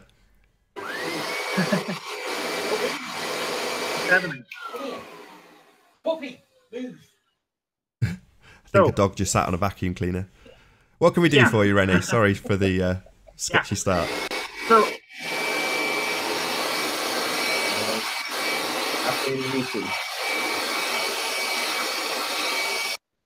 there we go. There we go. I've muted Sleeping Warrior. Okay, thank you. So, who's online? Just curious. Ranty and Anthony. Ranty and Sleeping Warrior. Yeah, right. No. Well, first I will say thank you for the pictures you sent me. You know, the composite pictures. Yes, yeah. But I have been analyzing them a little, and there's something wrong with it. If you look, can you bring up the free layered pictures? I will do in a little bit. I'm just waiting for Anthony to get back so we can watch the chat. Yeah. I'd also like to address something you said earlier about light in space. You said that we should be able to see light passing by the Earth. I wasn't involved in that conversation. I think it was Arrow, but feel free to address it, Renee.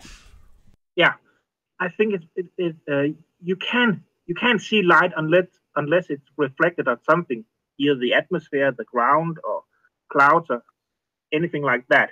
So in space, there's nothing to reflect off, so you can't see it in space, except when it hits the moon or satellites. Like the ISS, for instance. You wouldn't see it unless there was light bouncing off it. Yeah. One moment, I'll be right back. I'll stay in the chat, but I'll have to check something out. No worries. Okay. Good to have you if you drop. If not, hopefully hear from you in a minute. Mm-hmm. What do you think Anthony was doing? Was he doing a bit of hoovering, do you think? I think his dog kept sitting on the vacuum. May not know that I've muted him. I wonder if he knows he's muted. Yeah, I muted him. All I could do was a was power my drill. mic open then? Say again? Is that it? Was my mic open then? While you were arguing with your dog and the vacuum was going off. Yes, she did something that she shouldn't have done on the carpet. I see. Something very nice. Of the solid form. Jolly good. Very nice. Very runny. Oh, you didn't hoover it up, did you? No more details, please. Got a Vax. You know one of those wet Vax things. Oh, right, okay. Lovely. That's Hello. That's beautiful. Hello again, Renee. Yeah. Can I share my screen? It depends on if you've got evidence of this satellite that you think that you're seeing. No, I don't. I'm sorry. Oh, come on, we've been asking you for weeks, man. This is a bit like Paul with the molten core stuff. Go on, what have you got to show? Yeah, I like to talk about the pictures I have been analyzing about Isle of Man. You go ahead and present. As soon as you're up, I'll put you up on screen. Let's see, what can we see? I'm not very good at this, so please forgive me if I do something wrong. Okay, no worries. It's the first time I tried this. So just move your mouse over the page. Yeah, I know. I just have to find the right window. So the question is, what can you see right now? Nothing so far. You are sharing. Oh, there we go. We've got you. Yeah.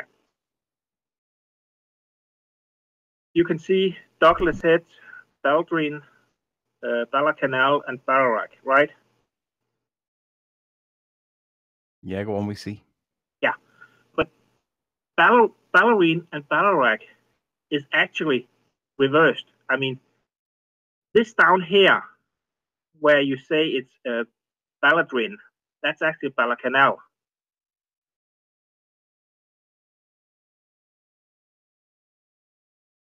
Okay, so if that's Bala Canal, what do you say is the bit that we've got identified as Bala Canal? That's Balladrin. Okay, this is a new one. So how did you come to this conclusion? Well, actually, I started on the other picture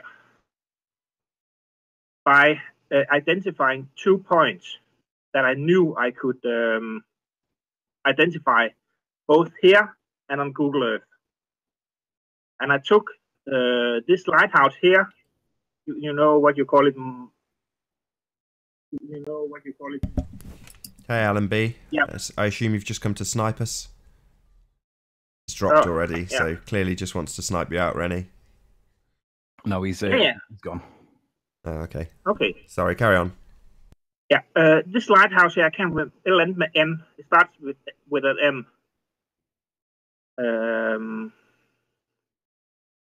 Sure, it's Morgul Lighthouse.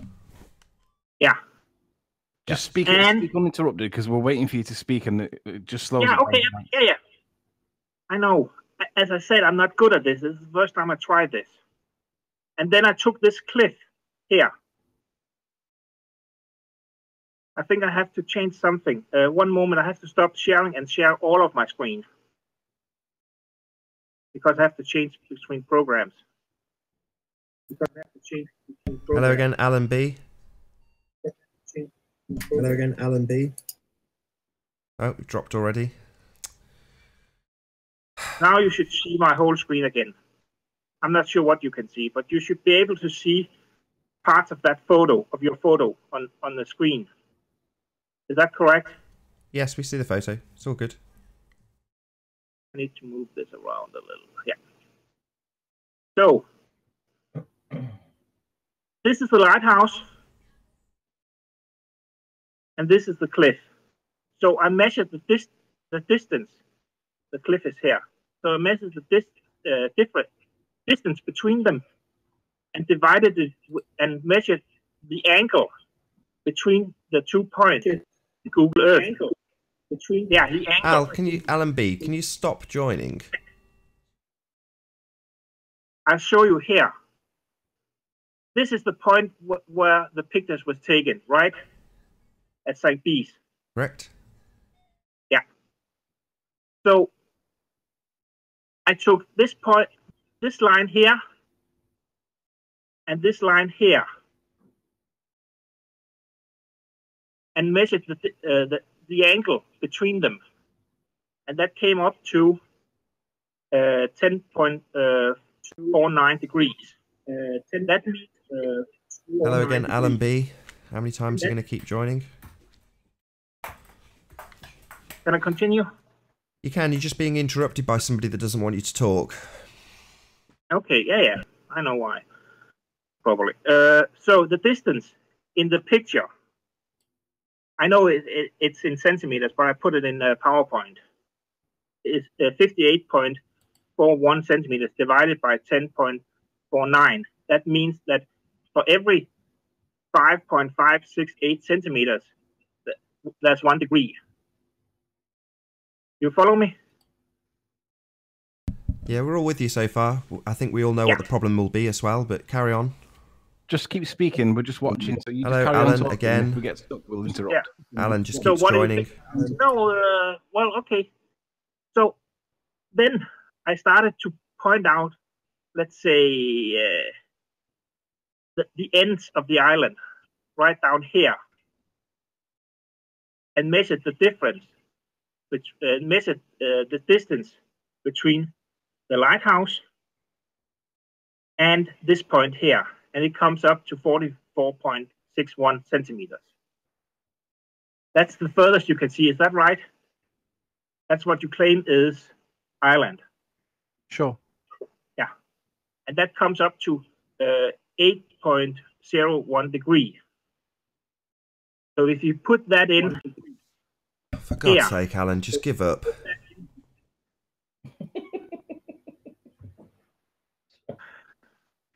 Yeah. If you measured 8.8 degrees, you'll get this line here, the lowest line. Okay. The fun thing is, if you measure other things, they actually lines up almost perfectly. Great. With what? Yeah. So unfortunately, that means that you can't see. I know you're claiming that you have identified Langley's lighthouse. That's correct, right? Yeah. Yeah. Unfortunately, you can't see that lighthouse. I know you're claiming you can see it, but according to my investigation, you cannot see it. Okay. So can we test your maths then? You can try. Test your maths then. Hello again, Alan B. Don't know why you keep trying. Nate, don't even acknowledge him. He's not worth acknowledging. Listen, can we test your maths? We can try. I hope it's right, but yeah. Okay. So if you go back to the composite. Yeah. And then scroll far left. Far left. This is far left, yeah. Right, stop.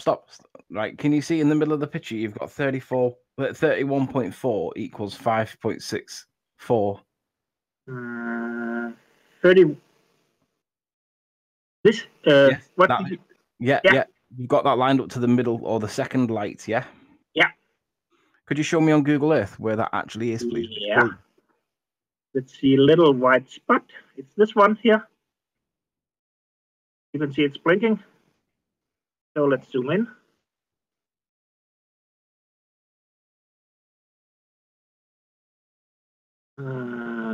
Blink, blink, blink. It's this one here. This line here. Oh, sorry. This line here. Okay. So which building is it? Yeah. No, probably this one. Okay. So what's the elevation on that building? 94 meters. 94 meters. Okay. So can you go down to the line of sight from just from the sea so we can see where that sits on the landscape? So go down towards the sea level in front of the coast. I can show you the elevation curve. Is that okay? What he's asking you to do is show what it looks like side elevation, like the photograph would be. If you come down to sort of maybe, I think it'll allow you to about 1,000 feet off sea level, something like that. And And then if you look at it side on, so we're actually looking down the coast like we were looking at the camera. Alan B again. Hello, One Alan. moment. Determined to destroy this show today, it seems. Yeah, what a I problem. gathered already you're claiming that the lighthouse is a higher elevation than Moorgold Lighthouse, but it actually appears lower than Moorgold Lighthouse on the composite. That's what I want to check. That's what we're getting to. Well, he's already said it's true. Am I doing the right thing? Yeah, I think so. What we want to see is... Sorry, can you just get Ranty to repeat exactly what you've said again, Ranty, for Renee's benefit? Yes, Renee, this building that you're trying to identify has an elevation of about 310 feet. Yeah, I'm talking meters. Yeah, the lighthouse that we can all see in the middle, which is Moorgold, sits below that height. Yeah. Oh, Alan, again. Why? It sits below that height. But on the composite, the higher one that you're claiming is a higher building is actually lower than Moorgold Lighthouse on the composite. So how does that work? Because it's further away. It's sitting on the horizon. Yeah, but it's still further away. I mean, let me say something. Another thing. This picture shows more of the island than we actually should be able to see. I will acknowledge that. It is if you took this picture on Earth without atmosphere, you will not be able to see the things we're seeing. Atmosphere, you will not be able to see the things we're seeing. But how does that work with regards to the matching up of the evidence, though? Because I accept your point, but if you show us the elevation profile of that, no, if you go back to no, please, can you show us the elevation profile of the land that you're claiming? One moment.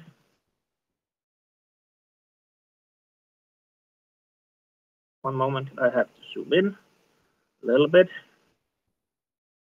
Let's see. Is that the right? No, that's the wrong. Sorry. Where is it? Yeah, I know. I'm not very good at this. It's okay. Please forgive me. I just have to make sure it's the right line. Yeah. Perfect. Yeah. And could you show us Google it sometimes? So let's see if we can find it. It's right around. Yeah, it maybe not be that one, but it's still on that line anywhere. I don't know where. That's the problem, though, because when you try and line up a building that you're claiming appears to be behind the front lip, it appears to be blocked by the ravine at the front, right at the front.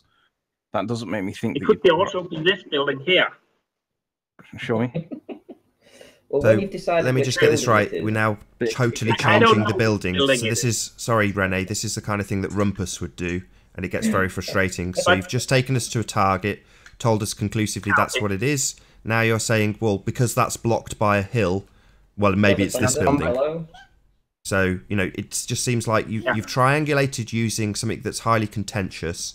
So that, what you call that cliff on the right, is about 300 feet tall. I'll just get to you in a second, Jazzaconda, I've seen you. Well, that 300-foot cliff doesn't match up with the landscape in terms of us seeing the rest of the land to the right of it. So that's contentious. Some people say that's a mountain and island. Some say it's the tip of the Isle of Man, and it hugely changes the scale. So you've used a contentious item to get your scale, and then when it's failed, you've then said, oh, well, maybe it's a different building. Do you see the problem here? I have no idea what building it is. Honestly. Right, well, we do. We've lined them all up and shown them. That's the problem here, Renee. So you've got to exceed what we have done. So when you see that composite, just let me finish, please. You've been given a Ranty composite, which shows what the buildings are all lined up, and you've said no because you've got the scale wrong, and then you've used a highly contentious thing to get your scale, and it's failed immediately. The key point is you've got to identify something that can match the evidence and be seen behind the curvature of the Earth. Now, at this point, it's failed because it doesn't match the evidence because it's blocked by the land in the foreground, the ravine. The lighthouse here, Moorgold Lighthouse, if you watch that on a picture, you can see it's not right at the surface. There's at least, how much is it from the base of the lighthouse to the water line? Hang on, let's go Hold back on. to the point you were making. Are we now Nathan. changing from you telling us we've got the scale wrong and you've identified it better than us? Are you questioning how much land there is below Morgord Lighthouse? Is this really your tactical change? No, sorry. Okay, let's take that a later date. Sorry. So can we just have an acceptance from you that what you have done has in essence failed? Can you just accept that before we can move on? No. Well, it has. Okay. I've just watched it. Okay, well, perhaps I could show you why it doesn't work, and then you can tell me why I've got it wrong. You can try. I'll just stop sharing. Okay, so I'll share, and then you can tell me where I go wrong. So, Ranty, if you keep an eye on the chat thing for the minute while I do this, because I'm obviously distracted. I'm on it. Okay, so can you just clarify that this is the building that you say, or one of the buildings that you think it's likely to be? Is this the one? I can't see anything. I can only see sunsets.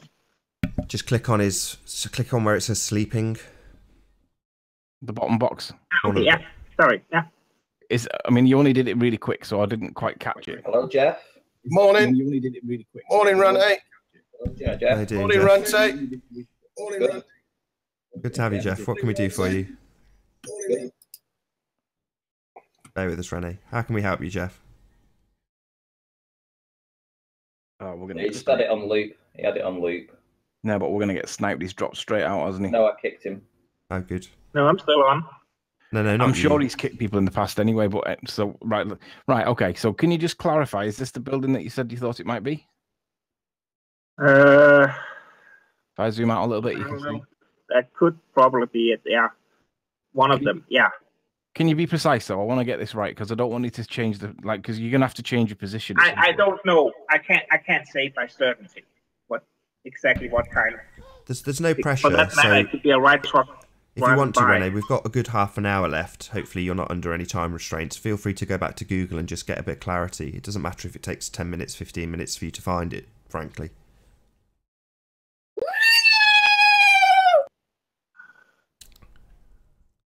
So just tell me which building it is, because I want to do this, but I want to do it on the building that you say it is rather than the building you think it might be. So you've calculated it. So based on your calculations, you should be able to. No, actually, I only calculated the angles. Okay. So the viewing angles. So you put the line of sight on, and I tried to copy it as quick as I could before you took it off. Yeah. Now, sorry. If you check what your line of sight was, can you tell me is my line close enough? I mean, I need to know which building it is that you're seeing it. Yeah, I know. As I said, I'm not very good at this, so please forgive me if I'm not that fast as you are. You've done this a lot more than I have. Well, the only thing I want to know is, and I'll deal with the rest. Yeah, okay. Let's just say it's that building. But it's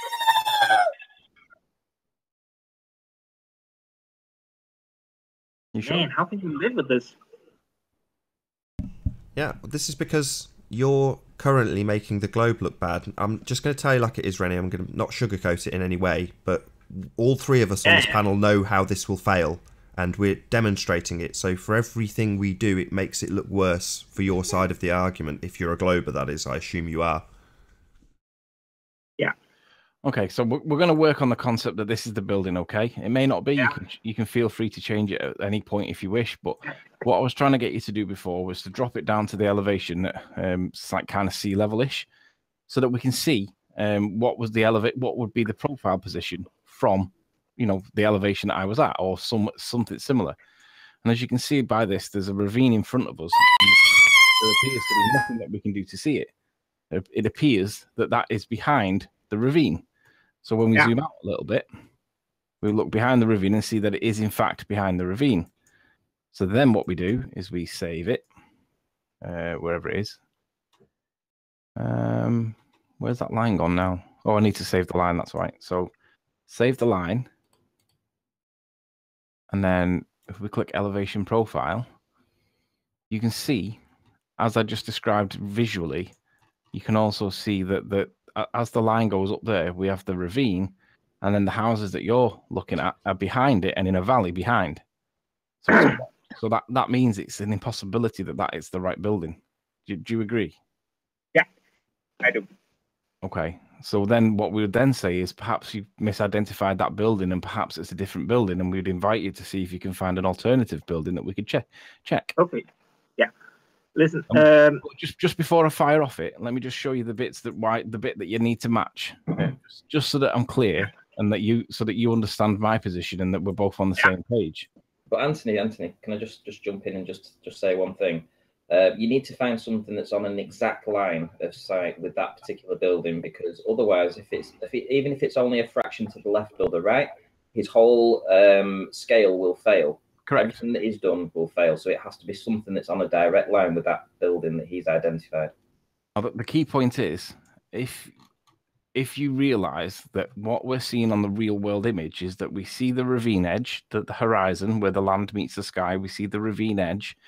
The buildings appear to be just below the horizon, but significantly above the waterline. So what you need to find is a building that would be significantly above the waterline, but below the ravine edge, and it must match what we see in relation to the tuft of trees and towards Douglas Head. So they're the buildings that you've got to identify. And I'll give you a tip. The scale that you use, and you won't be able to do it. Okay. You said these tree trunks up here. Yeah, I can't. Left, right of the buildings, you can see there's a little. Yeah, that one there. Yes. Where is that? That has been identified on the Google Earth, right? Sure, we've identified it. Yeah. Okay. Could you show me? No, this is where you've got to do the work to research. You've got to match it because you're the. But I also found it. Great.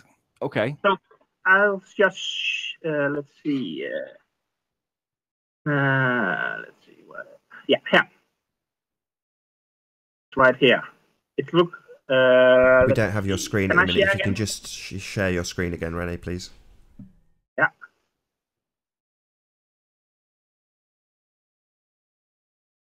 It just say when you can. Yeah, we see. We see. Yeah. Yeah, this one. Sure. So, in relation that, if you can identify them trees, it should be dead easy for you to identify the buildings, because there's only one possible place that they could possibly be. When you look at the elevation of the red line next to the trees, there's only one place that they could possibly be. Oh, what happened? Oh man, fuck! I forgot. Sorry, I'm sorry, my language. I can see. I'm. Yeah, sorry. That's. Well, sorry. I got this wrong. Because what I showed you was not the line to the 3 white spots. I'm sorry. Okay. No worries, so, we've got plenty of time. We'll have a do-over. Pretend none of that happened. Let's start again. Yeah, no worries, Rene. Yeah.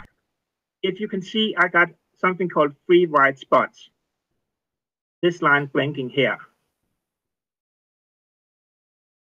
This line here is actually the right line for the middle of the white spots. Okay, great. So perhaps you could show us the building, one of the buildings. There's this building here, and there's this building here. I have to zoom out a little, otherwise I can't see the line here. There's several buildings that can be used, but let's just take a look at the height profile and see what's happened. Well, we don't see several, we see 4. That narrows it down significantly, right? Yeah, but these are on the line, so these will it can only be one of these. Remember, this line should be on the middle one. I know you say 4, but I'm counting number 2 from the left. If I go back here.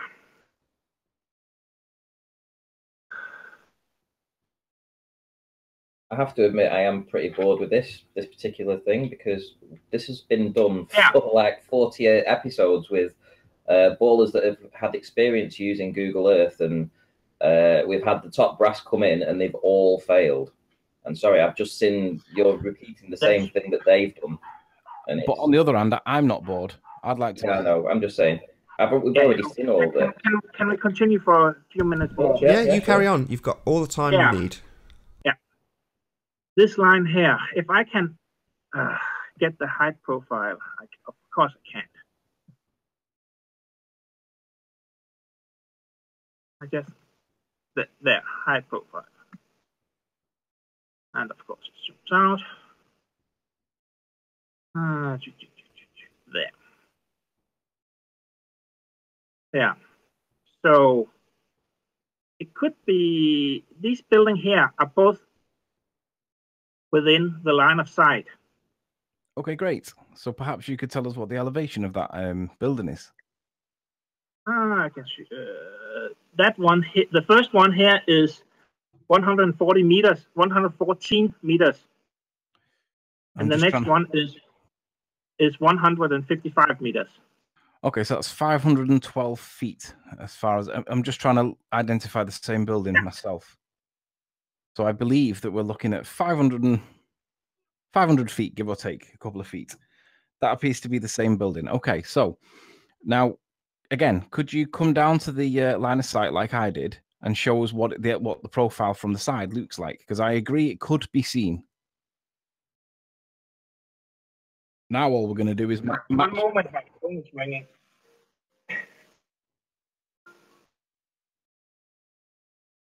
Connie? I think he said his phone was ringing. Yeah, he's gone for his phone. In the meantime, Anthony, did he say that one was at 115 meters and one was about 150? Well, I'm just trying to line it up with what he showed us.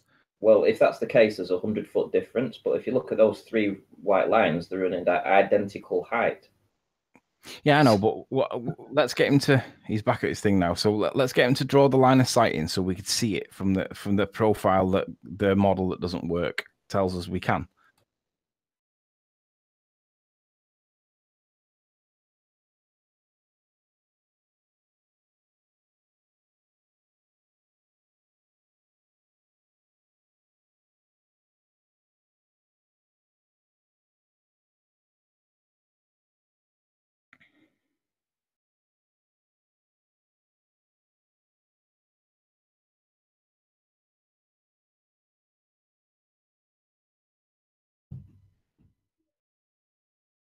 Or maybe perhaps if I could do it for you and then speed up, because obviously he's muted at the minute.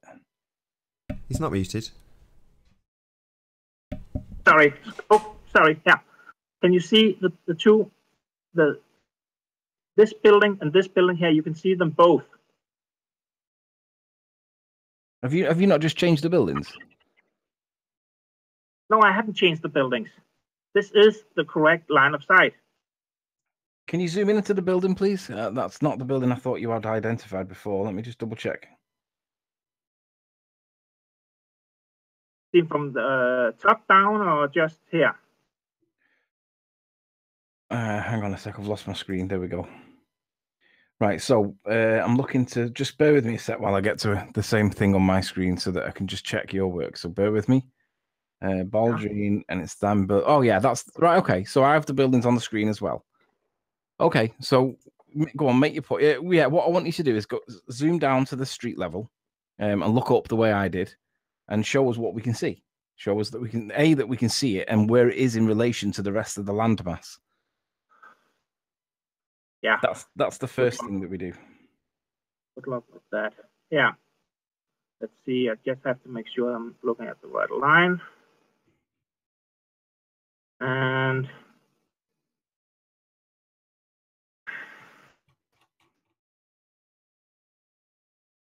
yeah, that one line here. Okay, so let me, I'm just about looking up myself. So now, would you agree with me that the way I see that, it's right on the very, very tip of the horizon. where the land meets Not the the sky. first building. That's not on the horizon. All right, but in Building regards here. with regards to the clump of trees that you've identified, firstly, it would appear to be immediately left of the clump of trees.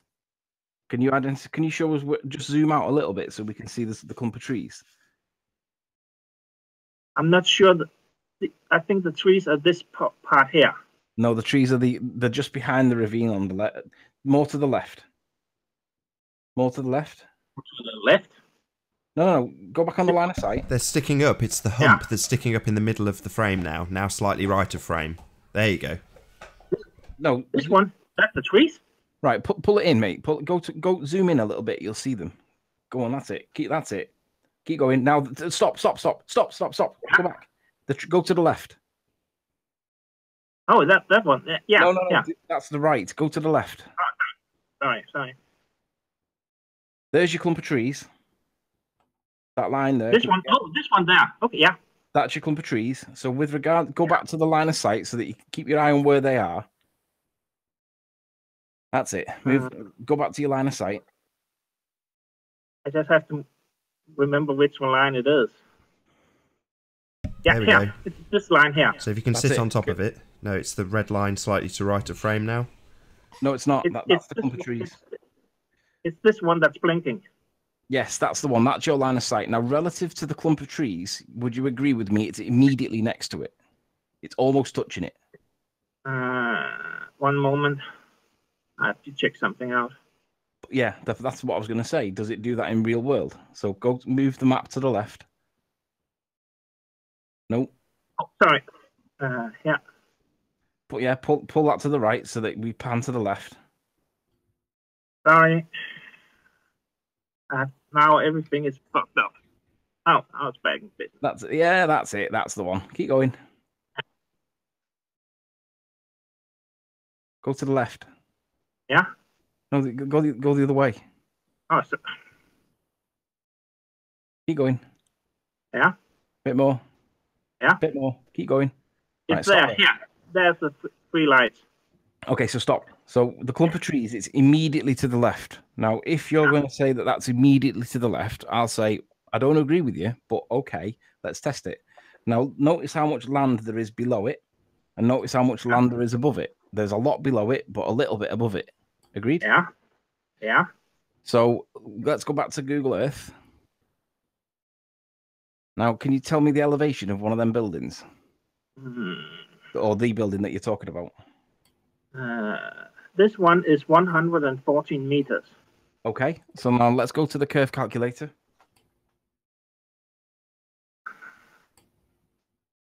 Maybe you can do that bit, Anthony. Yeah, 104. Right, okay. Let me share screens. All right, so let me know when you can see my screen. Yeah, you can. One moment. You may not have it open on his active window though. Yeah. Okay, so just clarify then, just confirm with me that the building that you're talking about is this one.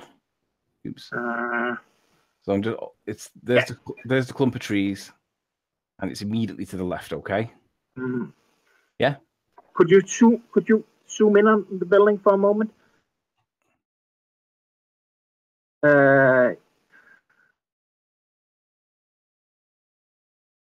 Yeah, that's the top building. That's not the one in 140 meters, 114 meters. If you go a little bit below that. This one? Yeah. Okay. This one here, yeah. Okay. So now, I would say, well, why is there not a light above it representing the other building? But in any event, we'll go with this. 38 points. So at this point, I don't agree with you identifying the building because there would be another building above it, and we don't see that. But we'll go with this anyway, okay? What's that to the left of it, just out of interest? What's to the left of it?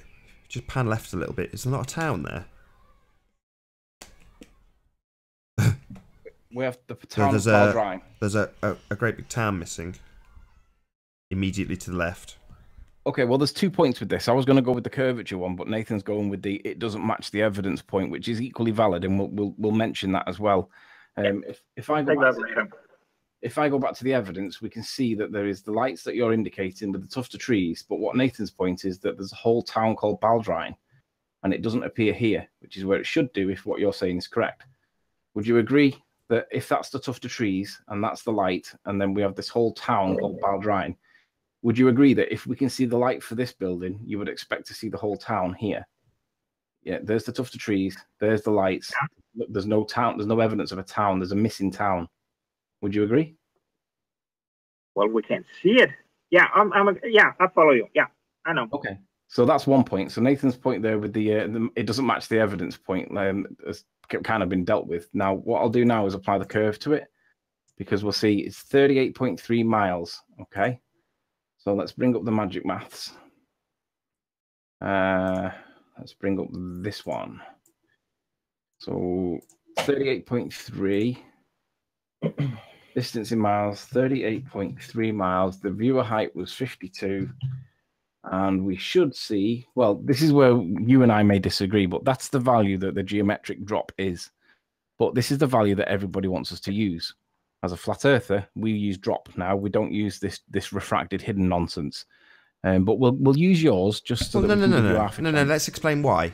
So the drop figure represents how far beyond your... No, forget it. Well, you don't need to. Well, for the audience benefit, not for yours, René. So the reason we use the drop figure is because that is physically the location of this landmark that you have picked. So this landmark is behind 278.2 feet of drop. So first we must accept, before we do these measurements, that we are actually doing the measurements on a holographic projection of this landmark. We can't actually see it. It's not really there. So we're doing maths on a hologram, just to make that clear to the audience. Okay. Okay, so at 978 feet on the geometric sphere of the Earth that we're supposed to live on, that would be nearly 1,000 feet below the horizon, okay? That means that we're not even seeing it. Do you agree and understand that point?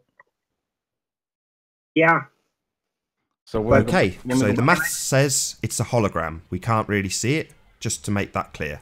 We can't see this. It's not really there. It's behind the curve of the Earth. It's definitely not visible. We haven't got line of sight. Clearly, it's not there. But I have to ask you. I know it's a little off course now, but what do you mean by hologram? It's not there. We physically can't see it. It is not there. You understand that it's not there? It's 900 feet behind the drop. There's a physical... Oh, you've asked a question. Now I'm going to answer it. I'm going to answer the question you've asked me. Do you understand that there is a physical wall blocking your view of that, and that it is 900 feet beyond your view? Therefore, it is not there. Do you understand that? What Nathan's saying is that the horizon would be in the position. I know. So what we're saying... No, you're asking me... I want to clarify this with René, because I'm going to get annoyed. You just asked me, what do you mean by hologram? Now I'm trying to take you through the steps. Yeah. Do you understand that it is not there? Do you accept that it's not there? It's not a real thing that we're looking at. Do you understand that? Yeah, okay. Can I... No, just give me a yes. I understand that what we are looking at isn't really there. Just say those words, then I'll move on to the next point to explain what a hologram is. Do you understand that it's not really there? Yeah, okay, for the sake of the discussion, yes. Not for the sake of discussion. A matter of fact. It isn't there if you live on a sphere. Geometrically impossible to be there. It's not there. We don't have line of sight with it. We cannot see it if we live on a sphere. It is a mathematical and geometric impossibility. Do you understand that? Not for the sake of discussion, for the sake of simple facts. It isn't there. Can I say something else? Yeah, as long as it's a yes, I understand it's not there. What I'm looking at is a hologram, then yeah, we can move on. Until you accept that it's not there and we're looking at something that's being represented by magical light, i.e. a hologram, then we can move on. Until you accept that, no, I'll keep pointing out that we don't have line of sight with it on the globe. It is not there in reality. We cannot see it. I'm not sure what to say to this, except you're a little angry right now. Yeah, very, because you're saying for the sake of conversation, I'll accept that we can't see it, even though it's a mathematical certainty on your model. You believe you live on a globe, therefore you must accept that we cannot see what's in this picture. Until you do, I'm going to keep labouring the point, until you say, yeah, I accept that it's not really there. We're not really seeing it. Can I have the chance to address Rene on something that he said before as well? I said something before that is a little important in this content. I said we can't, in this picture, we can see more than we are supposed to say or to see.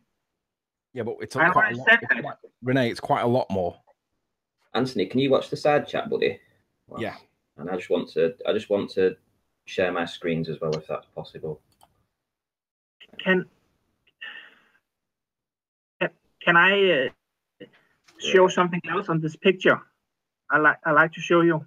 Well, firstly, I just want to pull you up on something that you said before, really, and it was to do with the places where you said that I had placed Balacanel and Baldrine in the wrong locations. Yeah. That was your assertion that Balacanel on the right here and Baldrine on the left should be in, swapped over, that I'd misidentified them.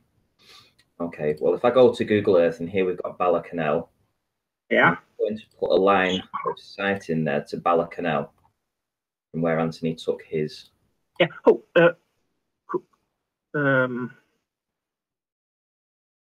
yeah. Okay. So there we go. So I've put, you've just seen me now put a line of sight in for Balacanel. And what I'm going to do now is I'm going to put in, so that was Balacanel. So now I'm going to put in Baldrine, Isle of Man, and let Google take me there. You've got about 60 seconds to make this point before I round the show out, Auntie. So now we have Baldrine, which is here. Okay. Yeah. So when I swing the camera around, what we're going to have is we're going to have Balacanel on the right and Baldrine is going to be on the left. Would you agree? That is the line of sight to Balacanel, and that is the line of sight to Baldrine. So Baldrine will be on the left. And if I go to my composite image, Baldrine is on the left and Balacanel is on the right, just as it appears on Google Earth and your line of sight. So when you came in and told me that my image was rubbish and that I'd misidentified these towns, okay, you're angry. I'm sorry, but okay. Listen. Because you've just come in and done a presentation and you don't even know what town is which. And with that, I'm going to say, first and foremost, a huge, massive, enormous thank you to all of the live audience for tuning in and sharing this show. If you've not done so already, be sure to like, comment, share and subscribe. I've been Nathan Oakley and I will see you all in the next video.